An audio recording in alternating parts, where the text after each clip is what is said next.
On this episode of a Soul's Quest podcast, Omar and I explore the topic of forgiveness and the benefits associated with the process of letting go. Stay tuned.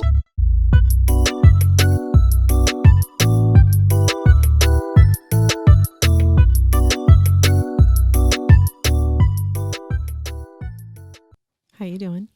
I'm good. How you do? Not bad. Awesome. Yeah, not bad. Great. Mm-hmm. You look a little low on energy. What's up? I'm a little bit tired, but just a little teeny weeny bit. Is it a good tire because you did a lot of things, or? It's not a bad tired. I mean, I was Yeah. at work today and stuff and whatever, but I'm coming off of an exciting weekend. Yeah. Okay. That, so that's a good thing. It's not a bad tired. Yeah. And quite frankly, I'm a little embarrassed because we've had plenty of time to get over it. Well, we can't party like we used to. Nah, but we pulled an all-nighter. What is that? We pulled an all-nighter. What is that song? I am not as good as I once was, but I'm good once as I ever was. Wasn't isn't it Toby Keith? Yeah, Toby Keith. I'm not as good as I was once, but I'm good once as I ever was. Look at you on about your country. Oh my goodness. I just, You're very versatile. You kind of get a little bit of everything. You have to. I like that. Isn't a variety the spice of life? It is the spice of life. You're my spice in my life. Oh, really? Mm-hmm. I'm more like that peppery spice. Yeah, sometimes red hot pepper chili flakes. That's what you are in my life sometimes. That's funny. Sure. I'm glad that you find amusement at my expense. Yeah. As usual. Anyway, okay. So what are we talking about? All right. Today we're talking about, again, another kind of letting go theme. Mm-hmm. So, last week or last episode, we talked about embracing change and letting go. Yeah. And this time we're talking about letting go and healing. Yes. So the power of forgiveness. And this is a big one. And so last episode, I talked about how I kind of chose some subjects or some areas that I was more, all of these things we talk about are stuff that we go through because this is our quest that we're sharing with our soul questers, right? So, but these are kind of things that I've been really focused on lately. Okay. And so that's why I chose these. So I want to, of course, start with quotes. I have two of them this time. Okay. The first one is by Tyler Perry. It's not an easy journey to get to a place where you forgive people, but it is such a powerful place because it frees you. Yes. That's a good quote. Yeah. And the second one is it comes from davewillis.org. Holding a grudge doesn't make you strong. It makes you bitter. Forgiving doesn't make you weak. It sets you free. Correct. So there's a theme there. And there's, as I was doing my research for this topic, to sort of couple it with my own experiences and our experiences, the biggest thing about forgiveness and that art of letting go is that it sets you free. Yes. There's a freedom in it. There is a freedom in it. And it's hard to see that, though. Yeah. So here's my experience with it, right? So I remember that when I first went into my spiritual journey, right? Back when I was like 18, 19 years old, 20 years old, right? There was a lot of things that I have to, that I had to overcome, right? And that's when I came across the book, I'm Okay, You're Okay, Thomas A. Harris, right? And there was a part there about forgiveness that really, from the moment that I read it, it really stuck with me. And I was like, oh. And it was primarily about forgetting your parents and about forgetting those people in your life. Forgiving your parents. I thought you said forgetting. I'm Sorry, like, forgiving your parents and forgiving those people in your life that so I dealt who with had like a significant impact on you, or it's like I dealt with a little bit of neglect, abuse, and things of that nature when I was growing up, and by reading that book, there was a line, and I can't paraphrase it verbatim. It was to the extent of that understanding that people only know what they know, and they react primarily based on what they've experienced and know, right? Because of that, you have to be the adult out of the adult, parent, and child, and forgive those individuals because this is all that they knew, right?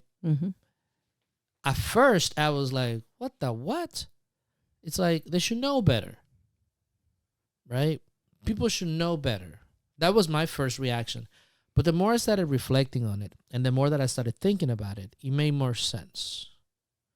Because when I understood that, when I really understood the fact that the people in my life only knew what they knew, right?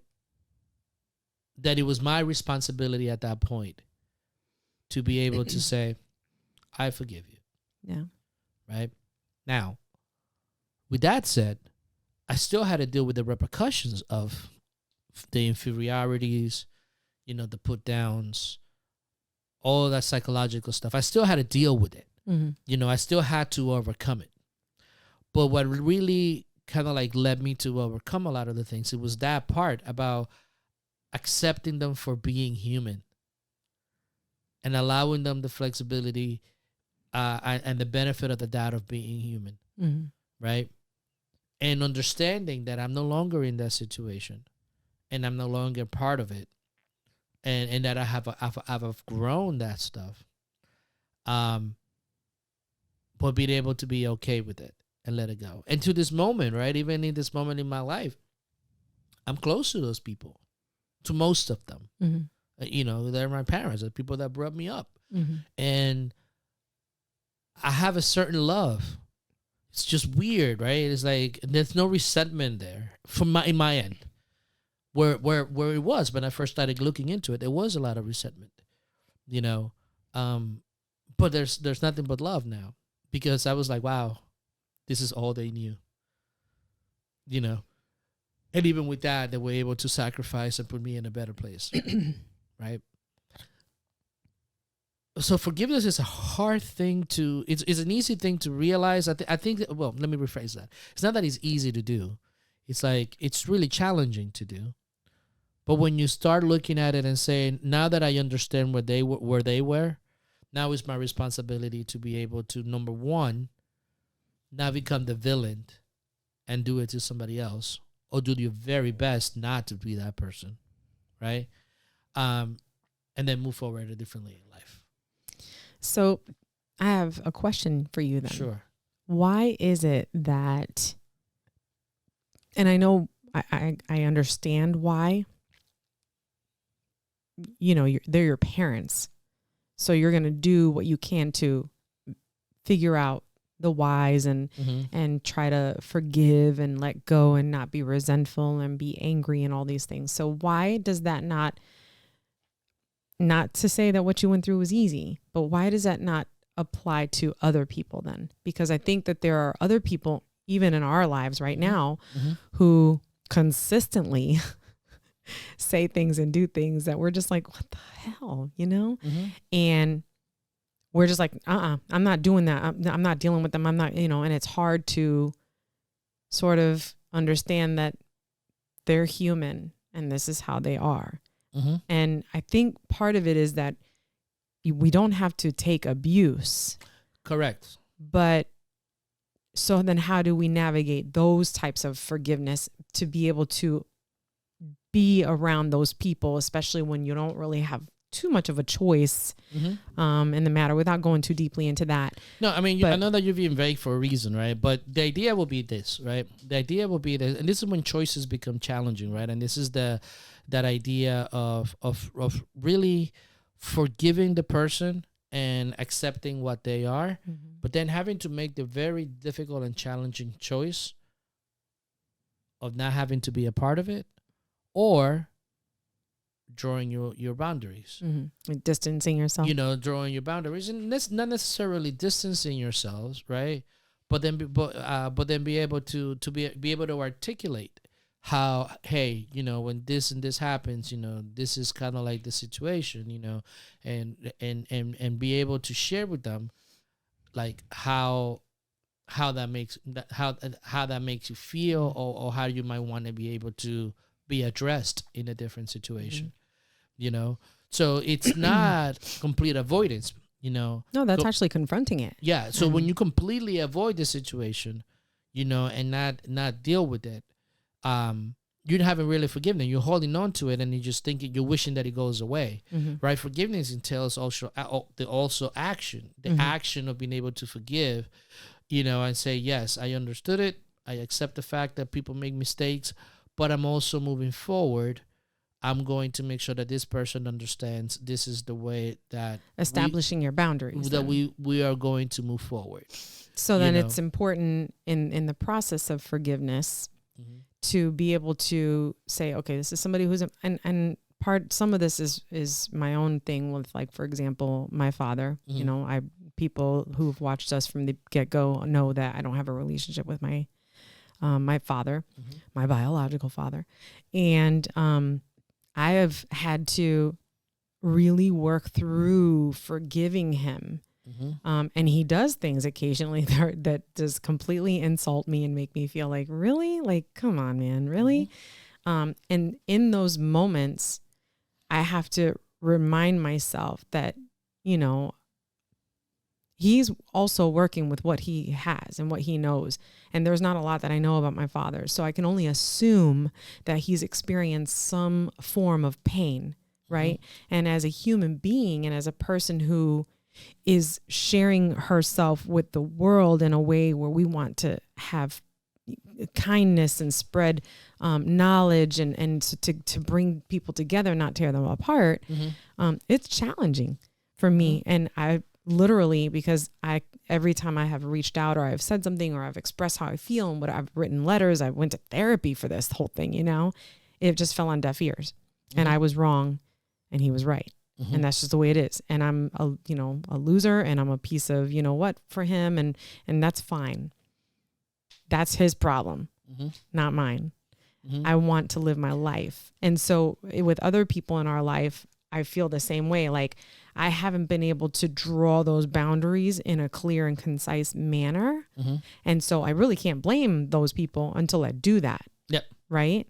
Is what you're kind of alluding to? Yeah. Because I kind of did that with my dad. And I still have those bouts of, ooh, he just makes me so mad. Ooh, you know what I mean? And I can't, but I'm a human. So I'm working through those things. And I just like, okay, let me just let it go. Just going to let it go. You know what I mean? And there is a sense of freedom when you're able to say, you know what? I might have to be around my dad or some other people that I don't really want to be around. But that's the hard part. And that's why this subject was so important to me, because it's really hard for me to, I can hold a grudge. But here's the thing, right? Like, what does holding a grudge do? That's what we're going to talk about. Obviously, there are disadvantages to not letting go and forgiving people. And there are many more benefits to it. You know what I mean? And I appreciate the candor, right? Because again, it's important to be honest about the things that you feel, because again, forgiving is not an easy thing. No. It's like it's in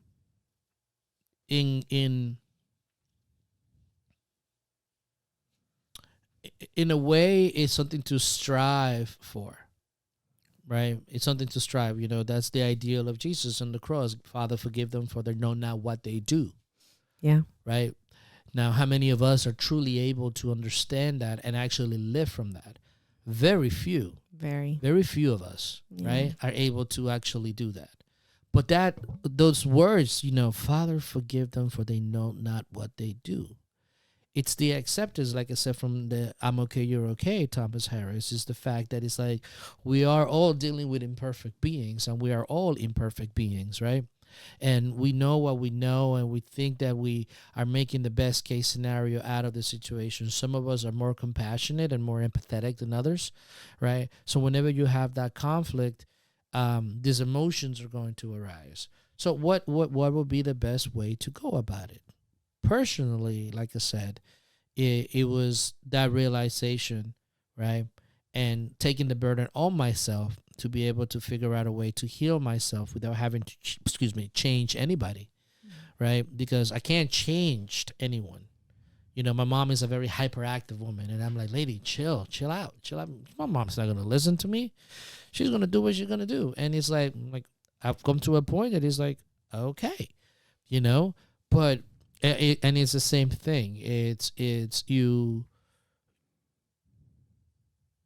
You forgive because it is beneficial to you, because it is going to clear your soul, right, from any dirt and any muck that could potentially hold it back. Because it is not pleasant, and I've more recently in my life, particularly when it came to professionally, I felt very betrayed, and it took me a while to be able to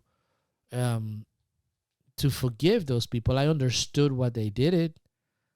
I understood that idea of self-preservation, and this is what's important for me, and looking out for themselves, which a lot of us, we all do that to a certain extent. And if it means the consequence of somebody, so be it, right? So the betrayal part was something that I didn't see coming, and that really hurt. And then be able to forgive those people, but yet not able to say anything about it I felt very powerless, right? So then I had to do the kind of like mental jiu-jitsu on myself to be able to say, you know what? They're not going to listen to you. Nope. You have to be able to say, you know what? It's all good. Lesson learned. I have to move on, and I have to deal with the emotions of it all. At the end of the day, you are going to be left with the residual impact of that. Yep. And what you're going to do with that is either you're going to use it as a way to help you grow and transcend who you are as a person, or you're going to allow it for you to become bitter and small. Yeah. And that is basically where, we talk about some of the disadvantages of it. It impacts your physical and emotional well-being. Of course. Because even though you don't realize it, there are so many moments where, for me, I'm speaking in I statements. Took that from you.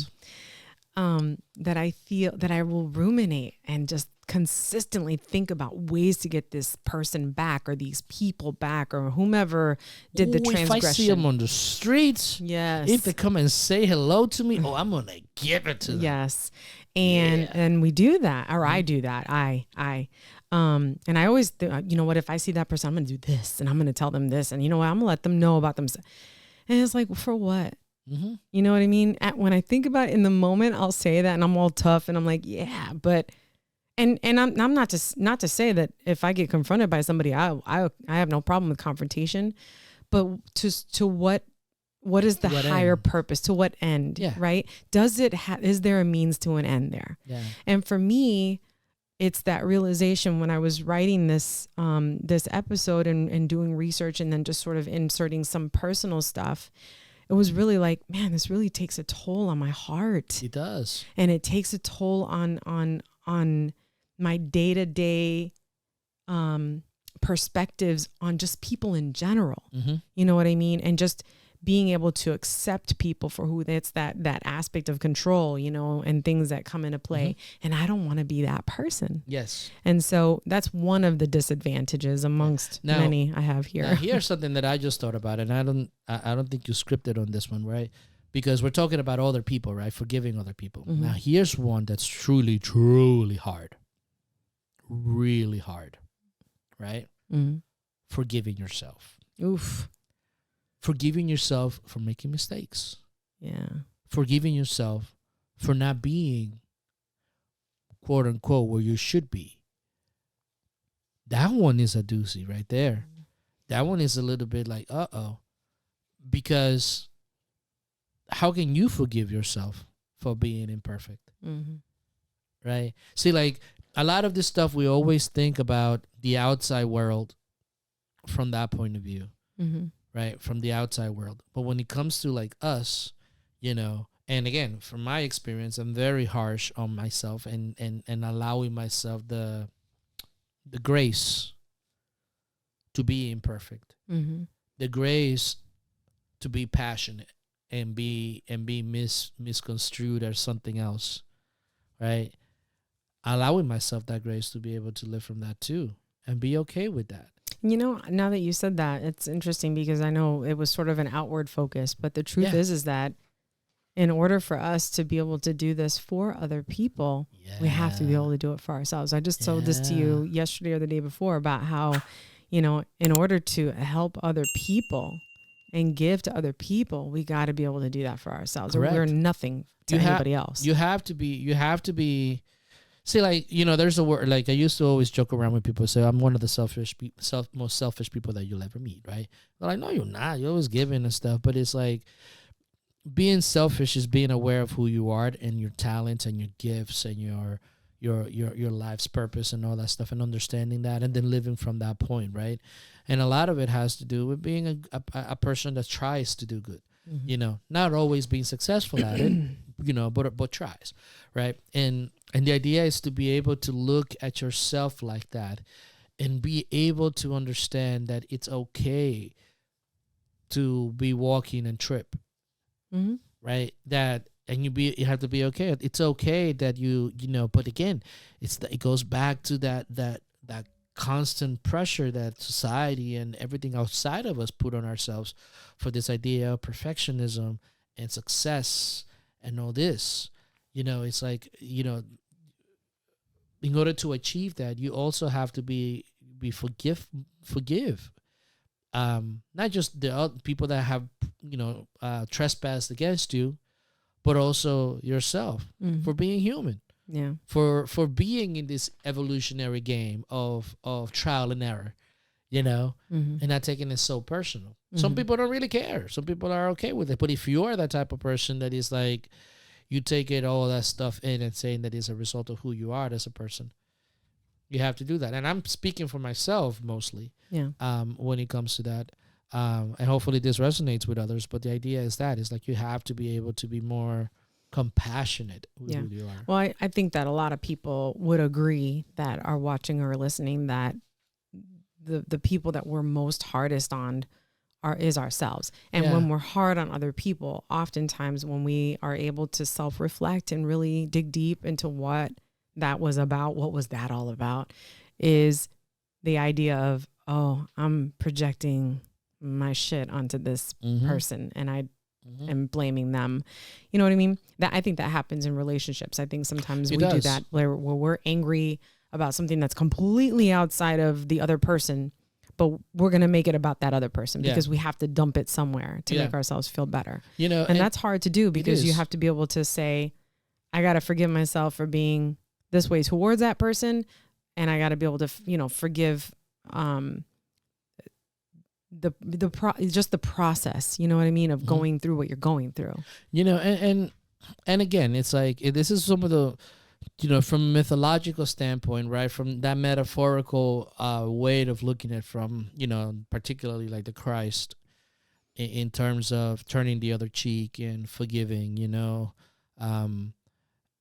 these are things that are, I believe, that are in there because innately inside of us, we are prone to vengeance. We are prone to anger. We are prone to those things when people do us wrong, right? And then what we constantly keep doing, and it is then we start projecting outwardly, right? And we start building our defenses. Makes ourselves feel better. And then, but it also encloses us in because now we need to be secured. Now we need to be protected from the others because we don't want to feel any pain and we don't want to feel all these different things, right? And what we truly haven't done is to forgiving people for being human, right? And granted, I'm not saying that we shouldn't be wary and protective of in situations, but when things do happen, we can't continue to close ourselves in to become something other than. Right. Yeah. So we talked about a couple of the disadvantages, but and most of them are obviously, the physical and the mental and the emotional well-being, how you take a hit there, but also it has an effect on your relationships with people. It does. I think that it causes a wedge or it's definitely a wedge between people, whether it's your spouse, significant other, children, parents, whatnot. And it's also, it limits your potential for growth. Yeah. I think because you, like you just said, you enclose yourself in. And so there's no opportunities that might arise from that forgiveness, whether it's actually having a discussion with that person, or it's just the whole idea of self-forgiveness. And I think the personal growth part really applies more to the self-forgiveness, because when you let that go and you forgive yourself, you're able to see things differently and allow yourselves to be open to more opportunities. It's like to a weight lifted things. off your shoulders. Yeah. Yeah. Like a burden has been released. And then of course, it affects your overall, your happiness, your level of happiness, because you're constantly in this state of resentment, anger, frustration, control, just all those things wrapped up into one that really do affect the way that you live on a daily basis because of the whole not being able to release this burden, right? Or taking the bricks off your back, or whatever you want to call it. I don't know what the metaphor is. So there's a lot of benefits to forgiveness too.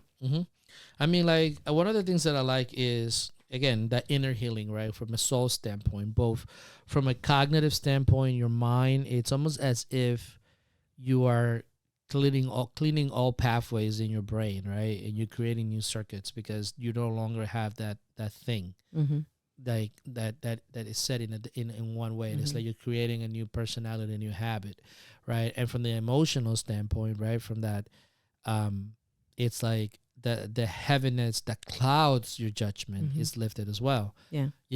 So you're able to really be more see things more clearly. Yeah, you're more objective, both from a sensing and a sensing point of view and an intuitive point of view, and also from a logical standpoint, because now you don't become biased. Right. You're objective, like you just said. Yeah, it's so funny because when I was doing the research, I just remembered this when I was doing the research about forgiveness, and I came across this.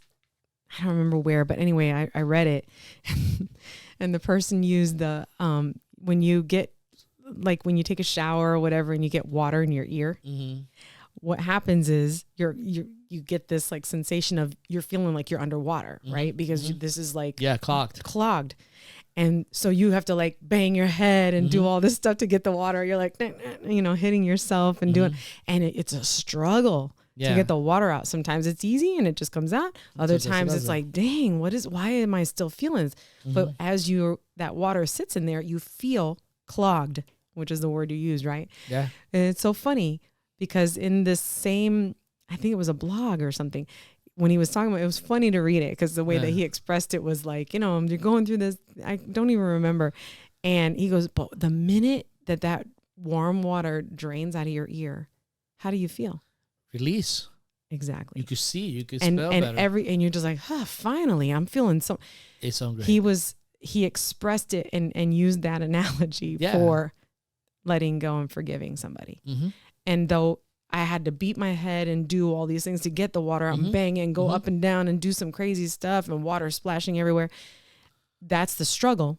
Yeah, and that's the personal struggle that you have to go. Because remember what I said, you forgive the other person, but you're still left with the residue of going through all that stuff, right? So now is being able to kind of like go through the little bit of adjustment, of patience, right? Of maybe just shaking it off a little bit, and then being able to also forgive yourself, so that you could actually see things clearly. Yeah. And forgiving yourself through the process of forgiveness too. Precise. For other people and for ourselves, because it's hard. It's not an easy process to go through. No, I mean, again, it's an ideal, right? That is hard to live by. And then again, this is why I love the story of Christ. I mean, because it's an ideal.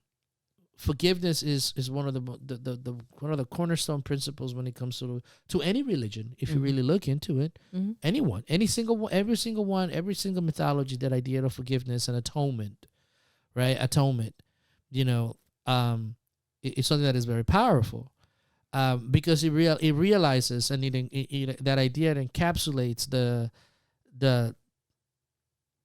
the power of being able to accept certain things, and also to be able to let go of certain things that are out of our control.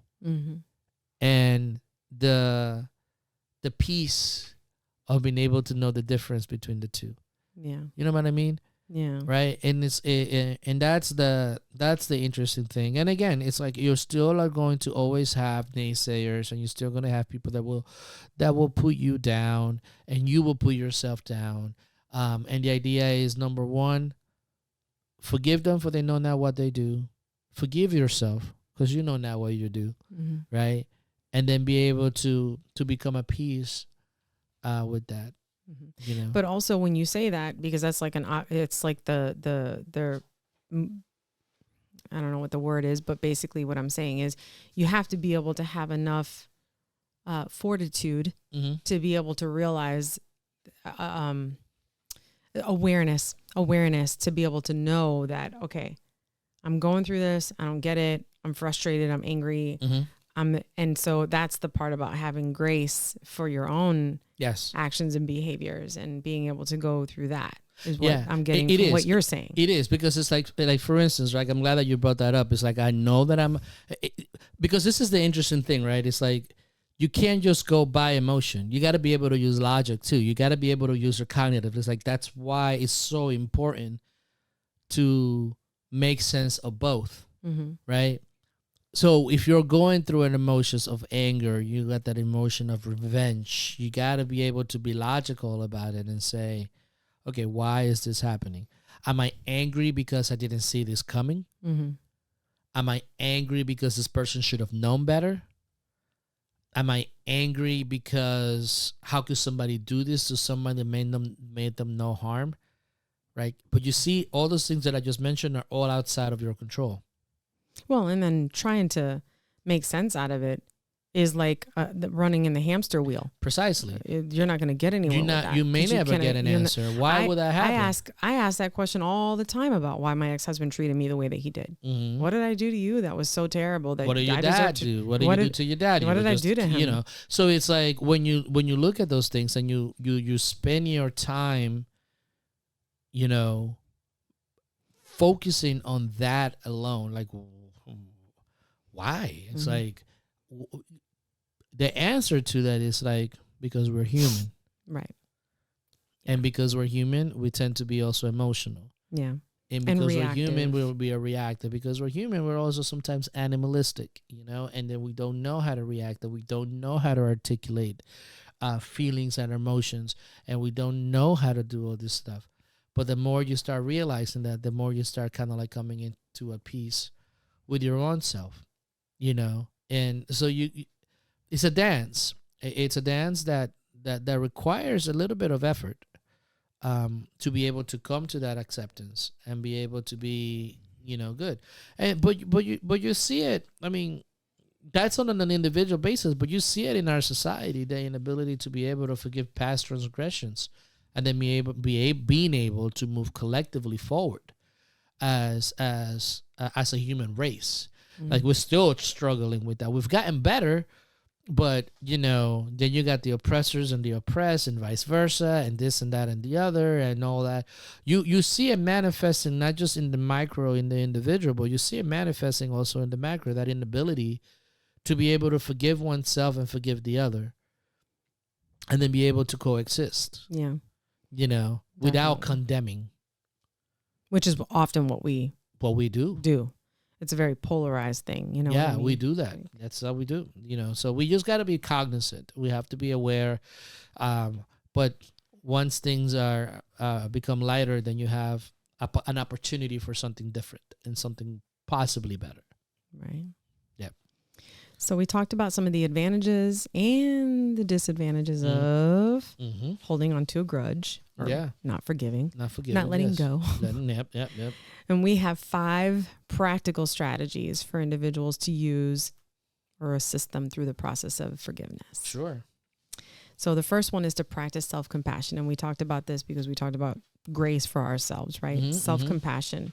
You can begin to show compassion and understanding towards yourself. Recognize that forgiveness is a journey and that it takes time. Be patient and kind to yourself throughout the process, acknowledging your own emotions and allowing yourself to heal. That's deep. That is. Number 2, cultivate empathy. We're going to do another episode on empathy and compassion because it's something that I've been thinking about and I've learned that's recently. But cultivate empathy. Try to put yourself in the shoes of the person who hurt you. Seek to understand their perspective and the reasons behind their actions. This doesn't mean condoning or excusing their behavior, but it can help you develop empathy, which is crucial to forgiveness. And this is what I was referring to. I'm okay, you're okay. Right. And that idea of looking at their history, looking at exactly what happened, and a lot of the reasons why. Again, it's about the process of forgiving, to forgive the individual, but more importantly, forgiving yourself. Right. Release negative emotions. Find healthy outlets to release and process your negative emotions. Engage in journaling, talking to a trusted friend or therapist, or practicing mindfulness and meditation. You create space for healing and forgiveness by acknowledging and expressing your emotions. Yes. I find journaling to be a very powerful, you could put anything you want in there and you just leave it there. That's true. You know? Number 4, set boundaries. Establish clear boundaries to protect yourself from further harm. Forgiveness doesn't necessarily mean reconciling or maintaining a close relationship with the person who hurt you. You could try, but it's not always going to be the case, right? It's essential to prioritize your well-being and create boundaries, promoting emotional safety and peace of mind. Which is what we talked about with my dad. Exactly. Yep. You tried, it just didn't work. doesn't work. That's okay. It's okay. And finally, seeking support. Seek support. Don't hesitate to seek support from others who can provide guidance and understanding. Reach out to a therapist, counselor. I kind of already said this, but a support group that specializes in forgiveness and healing. Sharing your experiences and receiving support can provide valuable insights and encouragement throughout your forgiveness journey. I find that talking to somebody, talking it out, the other person's a little more rational. They don't have the same issues going on with that person, or they don't even know them. And so it's an objective perspective, and that helps. But you see how sometimes you need help, some cognitive help managing your emotions, right? Yes. Right? So you need that balance, that equilibrium. And it's the same thing that happens within you, because you have to balance the two. You have to have an equilibrium between the two. That's right. So that's a very good point. Yeah. We hope you enjoyed this episode. Comment below with your thoughts and additional ideas. And remember to stay connected by sharing and subscribing.